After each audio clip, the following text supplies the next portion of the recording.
All right, ladies and gentlemen, we are back for our post-game interviews and shenanigans. These are the candidates that the casters have decided on. The casters have decided on for MVP. Candidates are Menbung, Bukake Poro, and Summoner 2805. Um, get your votes in and let us know what you guys are thinking. Casters keep analyzing. All right, so let's look a little quick at the stats from this last game. If I'm not mistaken, First Blood. I don't remember who First Blood went over to actually. But let's just look here at some stats. We have damage numbers, and we have Gurk7 all the way out at 27k damage for his team. The next closest on his team, though, was Piper is at 12k damage.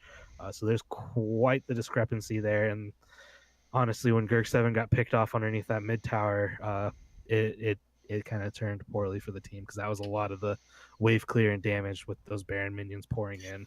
Yeah, but look at the consistent damage on the side of Rip. You know, you had a lot of damage. You know, granted they all paled in comparison to Greg, but Greg was the only person that did damage that game. You know, all of them, you know, barring Juice Me Mommy, surpassed Piper's Isis in damage.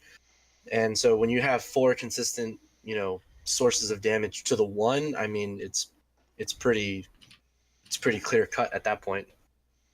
Yeah, so I mean, you just look here. Like, there's just so many players for Riches Provoked in that second game, or that not second game, sorry, third game, that were damage dealers.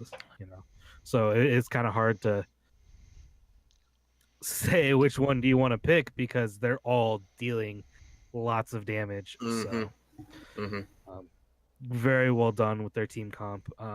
Was a bit we thought it was a bit questionable going in with the Zyra pick. You know, Zyra, if it doesn't come out ahead, doesn't seem like it's the best idea. But well played to Summoner 2805, who certainly was able to get his lane ahead and then take that into the mid game. I don't know. Thoughts from you guys? Yeah, and I mean, I think it was Yeah. a good series from both teams. There was definitely some things that that Rip definitely needs to clean up before they go into the finals. Especially when it comes to just ending the game. This game 3 was a little bit cleaner when it came to ending it because they saw that clear cut. Let's just run it down mid lane. But when it's not as you don't kill the whole team and you're already mid lane, they need to just work on knowing where they need to go, what objectives can they take, and actually just taking those objectives. All right. So, okay. So let's see. We have 12:23. Are we closing the poll now? I think we Two can. more minutes or one more minute. Anyways, I'm gonna start talking about my personal vote for MVP for this series, and that was Menbung for me, the jungler for Riches Provoked. I think he did a very good job of getting his laners ahead, and his counter ganks for the most part worked out. There were a couple times where he ended up getting caught in some bad positions, but at the same time, Bukake Poro was always nearby enough where he was able to take advantage of what Menbung had started. So I think that was pretty huge. Absolutely, that's honestly the reason why I really favored him in this series is because of the fact that he was rotating in unison with the jungler. Not a lot of mid laners actually do that in any in any situation, whether it be solo queue or PMA LCS. You know, his Galio game was spot on. He was always where he needed to be. His Morgana game as well. He made a lot of picks, and then you see this game here. With his Patton and Malzahar, he was where he needed to be, and he got some really good clutch lockdown ultis in the chaos that was ensuing in those mid game team fights, which is honestly why I thought he was a really really big factor in all three of these games. All right, well, we're getting flamed from chat. Anyways, Menbung also healed about 16k damage. It was 15.9, That happens. 15.9. Happens Yeah. on a Zen Shao. So, just a lot, he was absorbing just a lot of damage. And that's kind of one of the things they just didn't really need the tank because, again, Xin Zhao kind of was their tank. Just heal the damage back and deal so much damage in return. Anyways, Greg stopped by briefly. I guess we're all moving up to the player of the game interviews. So yeah, I think player of the game, or player of the Series, yeah. series, Looks like it's Menbun Menbung. with 7 votes. Anyways, we're gonna move up. Hello.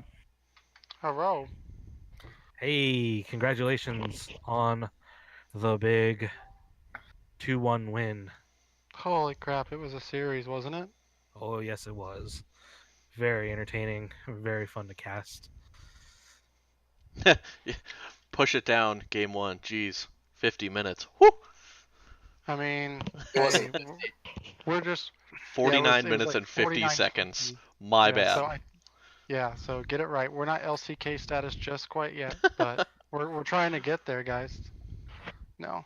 Before any questions, I want to say that BGM was the most annoying opponent I have ever played against. Not only did they ban my Skarner, but then they picked it twice, and it felt like someone was taking my child and making them beat me. So Greg's team really really good, and hats off to everybody on my team as well. Um, I'm just here representing what was a team effort win. Yeah, no, very very true. That was so much of a team effort win. But let's start with the pick ban phase of that crucial game 3. And I'm curious what the reasoning was for that Zyra pick. Okay, so Rich, they feel, I think, a little bit more comfortable on the Zaya. I think Zyra, through. sorry, not Zaya. Oh, the Zyra. Okay, so Evan hasn't played it all season, but it's been banned like all the time. And I just well, I looked at him like we can actually see each other. I just told him, I was like, dude, you want to play your Zyra? He's like, yeah, but Skarner's probably just gonna destroy my butthole. And I was like, okay. And then Rich was like, I don't know if I feel comfortable. I was like, you want to play Zyra? He's like, hell yeah, I want to. So we played Zyra because it's like his comfort pick, and I think, uh, you know, it's something he's been known for. He's been getting bans with it. And I think this is like the first or second time he's played it all year in PMA LCS. So, it's huge when you have that much damage coming out of the bot lane, especially in these earlier skirmishes. Not much resistances are built up, so he really helped us out, and it was amazing to see Azira. Now I know why it's banned. Yeah, very true. So another question was it designed for your team to not really have a dedicated tank in that team comp? If I'm not mistaken, Juice Me Mommy really didn't build. Well, I guess they did build a lot of tank, but it was mostly MR. Yeah, mainly the MR, just because outside of the Tristana, who was kind of getting ahead, but when you looked at where we were in the game, Morgana had most of the kills, and Morgana while burst can't really do anything to the Ornn. Trist needed some more items, so building that way, I think they lacked consistent damage outside of Trist. So if Trist ever died or Morgana died, then we just focused on one thing because the rest are just tanks, and I know how Skarner is. Um, it wasn't intentional per se on not having a tank. Um, when they pinch the jungle pool like that, uh, and then we have to pinch it as well because Fish Baby is a god on Jarvan.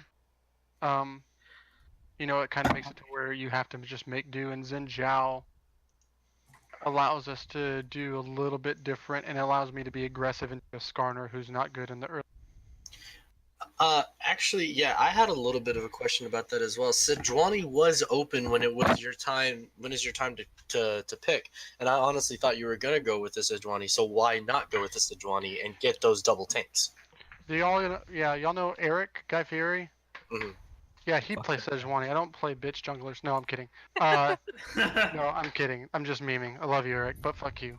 That it's something I considered internally when the jungle pull for me, but it's just more about comfort. I want everybody on a little bit of comfort this last game. If you noticed up and down the line, except for the Zyra, these are our comfort champions from the split. And if you're on comfort in the last game, it puts a pressure game a little bit further back in pressure and like anxiety. If you're on something that you know how to play pretty darn well, even after the Ornn nerfs, the Malzahar nerfs, the team was a lot more cohesive because we've played with this similar type of comp before and we know how to execute it. So while Sejuani Okay. probably might have been a stronger choice for CC and lockdown, I wouldn't have been able to put Skarner a little bit behind, even though my overaggression got punished. But still. Okay, so there was an instance in the over by Fish Baby's red buff. I think that was about 6 or 7 minutes into the game, where you tried to steal his red buff like 3 times, and I think you died in that little skirmish. That was First Blood. Yeah, Yeah, that was First walk Blood. us through So, that. what do you say? Walk us through that. Okay, so definitely a whole lot stronger as a champion than the Skarner right then and there. But it seemed Morgana roamed down and we burned a bunch of stuff on the Rakan and the Skarner. Skarner is really fast in his little circle, and then I just want to try to put the Skarner behind because a Skarner behind is worthless. I know that for a fact. You can ask Ali, you can ask Frank, you can ask Bear Jr. They've all been duoing with me when I play Skarner, and when I get behind, it's really, really tough, and we have to drag the game out plus 30 minutes. So I didn't feel pressured to put him, but I knew that with the jungle pick that I had. But yeah, we gave over double buffs, but bot lane lost a lot of health and a lot of tower damage and summoners off of that, so we kind of gained advantages elsewhere, even though gold went to Greg's pocket with double buffs. All right, I got a question for Greg Mhm. since you're here. So in this last game, you chose Morgana. Mhm. We were kind of saying how we felt like that wasn't necessarily your play style as much. Now, was that pick more or less just for just for counter picking, or what was the choice going with Morgana that game? It's definitely a champion I feel really comfortable on. I honestly don't even feel like that was really our problem that game. I mean, I was involved in 19 out of the 19 kills. I think it was more so a pick specifically to counter Malzahar and to counter Zaya and Zyra and to their form of engage. Really, that game just came down to me rotating poorly on that last fight, thinking Piper got caught, but then I got caught, and then the game just ended from there. So I don't think it was necessarily a champion pick. I think it's something I do feel comfortable on, and I still think I performed well on it. No, May I yeah, add? by all means, you played insanely well early and everything. I was just wondering, just because I mean, in LCS or like PMA LCS wise, that's not something I feel like we've seen you much on. Well, I actually did play it against their team in one series. Yeah. In the series I played against Rip, but I also think a lot of it has to do with the fact that Jimmy was down a lot in Game 3 and Game 1. So their tanky Ornn, even though he didn't build a lot of tank items, their tanky Ornn was still more of a front line than Galio could be. So they were able to get on Tristana quicker than we were able to get on their carries. If I may add one thing, Morgana Skarner is really annoying because if he just comes in at you with Black Shield, you can't CC him. Right. It's a lot of fun. Yeah, it's incredibly annoying because that's the one thing about Skarner is that he's pretty easily kiteable if his E misses, but you can't kite him or CC him if he's got Black Shield.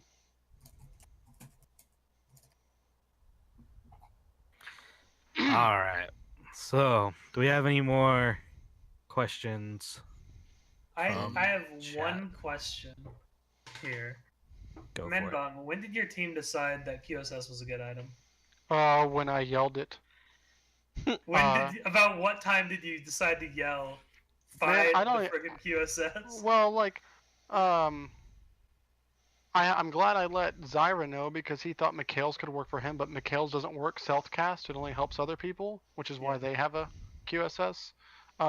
We didn't feel like Ornn really needed to get it because even if he was caught out, we felt like he was tanky because most of the catching out is magic damage that would have been done. It gives MR. Yeah. Oh, that's fine. But then we felt like Malzahar could have played safe, also had cleanse. So Yeah.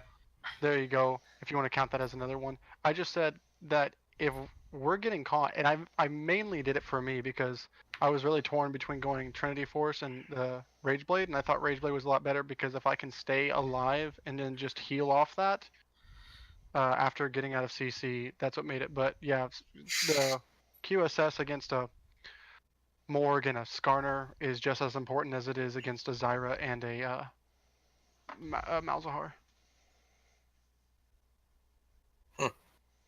All right. Any other questions? Are there any chat questions? I haven't been watching chat. I'm sorry. There's a lot Chat's of been arguing. yeah. Yeah, they're just flaming because we didn't put Juice Me Mommy in the poll. I mean, I'll just say this: everyone on the team played really well.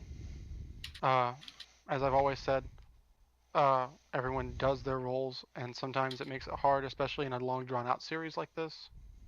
I personally, my own MVP is my top laner, but that's because I just rely on him for a lot of stuff in that makes it easier for me. But that's a personal preference, so it That's doesn't also, mean anyone's right or yeah, wrong. not to Like, say he didn't look amazing this series. yeah, I mean, like some of those Gnar ults were really clutch onto key targets, like the squishies, even though game one was hella long. Which I will address right now. If anyone has any questions about game one, because I know that was a huge topic of contest in chat. But if not, then we can just head on to bed. No. Nope. Everyone's like, Sean, shut the fuck up. I'm going to bed. Let us go to bed. Great game, BGM. Yeah, so- GG's was a lot of fun. One last quick thoughts from Greg about BGM and your guys' season. Kind of just walk us through what it was like playing with those guys. Oh, it's a ton of fun. I know we all had a lot of fun. I know we're all really disappointed in ourselves. I think we definitely could have won that series for sure if we did a couple things differently. But yeah, we had a lot of fun this season. Definitely a good time, especially getting to know some people on the team that I don't really know much before, like Max and Grant and Jimmy. So yeah, it's a lot of fun. All right, and again, congratulations, Rip. You guys are moving on to the championship round where you're gonna wait to see if you're gonna play HVG or We Are a Rhino, and that game I do believe is next Sunday. So Yeah, At Sunday, 8:30, I think. yes, I will most likely be casting that one, if Oh. possible. I volunteered to cast that one. So Oh, hi, co-caster. we'll see. Look, it's We'll settled. see what's going on. But anyways, yep, that is our next match. It is going to be Hidden Valley Gaming versus We Are a Rhino Sunday evening, I think 8 o'clock Eastern time. So check back when we get that one going. Do Anyways, we have any information on All Stars when that's happening? All Stars, if I remember the post, is like Next week, Friday, Saturday, yes, like February 17th. 16th and saw. 17th for both seasons. Yep. And then we play the championship game on Sunday. I don't know. That actually kind of Third place is also a third place match. Oh, that's right. So Boosted Gorilla Monkey's still got one thing left to do. Play a third place game Meme. against the losers. We were 100% memeing. There is Play no Donger question. Dash. That Donger might Dash. honestly be a Oh possibility. yes. We need to see the Heimerdinger. I expect it. Expect an ARAM third place match. Well, we did it just at the end. Sorry. We didn't get the memo. And there's a third place match. So yeah, we got all kinds of stuff coming up, but the next thing up on the docket is going to be Sunday after or Sunday evening. So yep, I'm Fleeing Panda. I had a bunch of friends here with me. They are Opie. Bad instincts. Fudgy diddlers. in general Dills around here somewhere. All right. Peace out, guys. Yep.